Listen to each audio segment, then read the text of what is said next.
नमस्कार मित्रों, अध्यात्म का जो भी शिखर होता है, चाहे वो सूफी लोग हों, चाहे भारतीय दर्शन हो, उसका मूल स्वरूप बदलता नहीं है। मूल स्वरूप वही रहता है।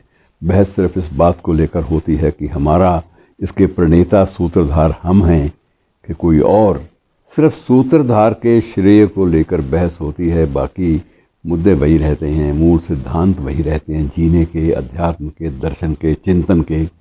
और आज मैं जिस शख्स की चर्चा आपसे करने वाला हूँ, मंसूर का नाम आप सबने सुना हुआ है।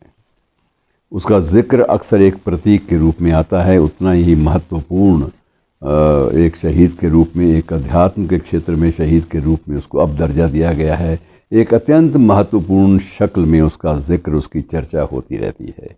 ख़ासकर जब सूफ़ी साहित्य की चर्चा करते हैं या सूफ़ी काव्य की या सूफ़ी वैचारिकता की बात करते हैं, तो मंसूर के बिना कोई वैचारिकता, उस पर किसी भी वैचारिकता पर जो किसी निर्णायक मुद्दे पर या केंद्र बिंदु पर पहुंचना मुमकिन नहीं होता, संभव नहीं होता। हमें मंसूर को लेना पड़ता है। और मंसूर के बारे में थोड़ी सी मैंने आपको ये बता दूं कि उसको जितनी हमारे जानकारी, जितनी दर्ज है इतिहास में, उसके मुताबिक उसका जन्म सन 858 में हुआ था, 858। और उसको सूली पर चढ़ाया गया 26 मार्च 922 ईस्वी में। अर्थात वो कुल 54 साल के लगभग जी सका, उसको जीने दिया गया इतना ही। इसके बाद फांसी का सिलसिला, सूली का सिलसिला वही शुरू हो गया। और मित्रों, उसका एक दोष एक ही था कि उसने परंपरागत कट्टरपंथी मुस्लिम मान्यताओं को चुनौती दी थी। उसने एक सिद्धांत गढ़ा था और वो सिद्धांत ये था कि अनल हक का मतलब यही लिया जाता है कि मैं सच हूँ।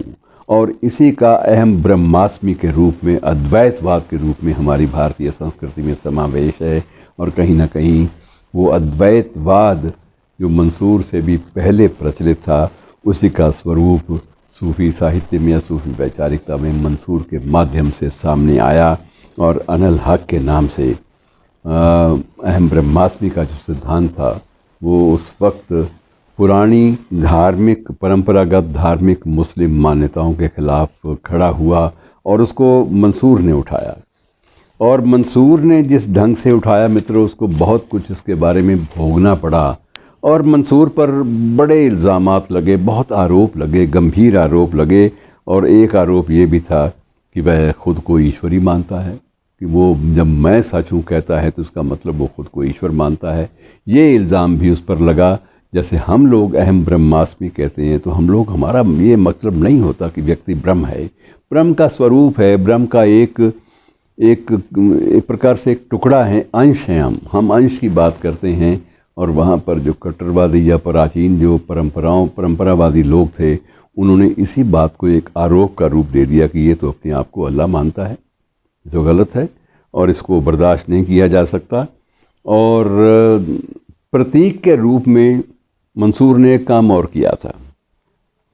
प्रतीक के रूप में अपने बहुत सारे शिष्यों को वही नाम दिए थे। एक शिष्य को नूह का नाम दिया, एक को ईसा का नाम दिया। ऐसे अलग अलग उसने जितने भी प्रतीक के रूप में जितने भी ईश्वरीय नाम थे, खुदाई नाम थे, खुदाई पात्र थे, या खुदाई जिनका हवाला, जिनका द्रष्टव्य, जिनका वर्णन दिया जाता है उस आध्यात्मिक पूरी की पूरी परंपरा में, उन सब के नाम उसने प्रतीक के रूप में अपने शिष्यों के साथ जोड़ दिए थे कि ये सब वही हैं।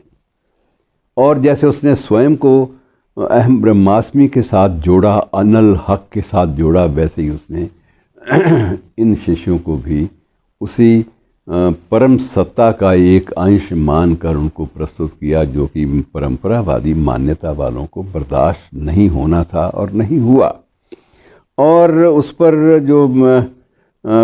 पर यह भी आरोप लगा कि इसने हज़रत मोहम्मद साहब का अपमान किया है, हालांकि उसने कभी नमाज नहीं छोड़ी थी। वह सूफ़ी वैचारिकता से संबद्ध था, लेकिन सूफ़ी वैचारिकता के बावजूद उसने कभी भी तप से मुंह नहीं मोड़ा था।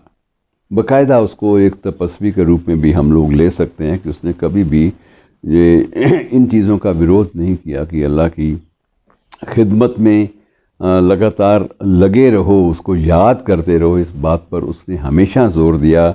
और उस पर जब कहा गया कि तुम अपने विचारों को अगर नहीं बदलते तो तुम्हें सख्त सज़ा दी जाएगी, और मंसूर पर सबसे पहले मित्रों उसको दंड मिला कि इस पर 300 कोड़े बरसाए जाएं। 300 कोड़ों का क्या हिसाब था वो भी एक पौराणिक कथा है, उसका जिक्र फिर कभी। तो 300 कोड़े उस मंसूर पर जिसने अनल हक का नारा दिया था, बात कही थी, उस पर बरसाए गए। और उसके बाद लंबे अरसे तक, एक निश्चित अवधि तक उसको संगसार किया जाता रहा। संगसार का मतलब ये होता है कि पत्थर फेंक कर मारना बंदे को। तो संगसार करने वालों के बारे में ये भी कहा जाता है कि जिनको पत्थर मारने का हक मिलता है वो लोग भी तर जाते हैं, उनको भी पवित्र घोषित कर दिया जाता है। ये बड़ी अजीब सी एक सिलसिला है जिस पर कोई बहस का कोई फ़ायदा नहीं होगा, हम ज़्यादा कहेंगे भी नहीं, कोई फ़ायदा है भी नहीं। और बाद में उसके हाथों में छेद किए गए, बाद में उसके हाथों में छेद किए कि उसने हाथ ऊपर उठाकर अल्लाह की शक्ति को चुनौती दी थी, ये इल्ज़ाम भी लगाया गया। और उसके हाथों में छेद किए गए कीलों से। और उसके बाद अल्लाह की शान में अपनी ज़ुबान से अनल हक का उच्चारण करने के लिए जो उसने ये कहा गया, आरोप ये था कि तुमने ये गुस्ताखी की है, उसकी जीभ जो है वो भी काट ली गई। इतने जुल्म उस पर हुए कि मित्रों आप अंदाज़ा लगा नहीं सकते कि हमारे शायद संभवतः हमारे भी यहाँ परंपराएं बहुत सारी गलत रही हैं, लेकिन ऐसा उदाहरण आपको नहीं मिलेगा कि इतनी ज़्यादा एक जुल्म की हद तक चले जाना किसी भी सज़ा के मामले में हमने नहीं देखा। और बाद में जीभ भी काट ली गई, सब्र नहीं हुआ जब उन जुल्म करने वालों को, तो उसके बाद मंसूर के हाथ और पांव काट दिए गए कि ना ये चल कर कहीं जा सकेगा और ना हाथ उठाकर कहीं कोई बात कह सकेगा। और उसके बाद उसको सूली पर लटका दिया गया। और सूली पर लटकाने के बाद भी मंसूर पर बेतहाशा बेइंतहा असीम अत्याचार हुए, जुल्म हुए।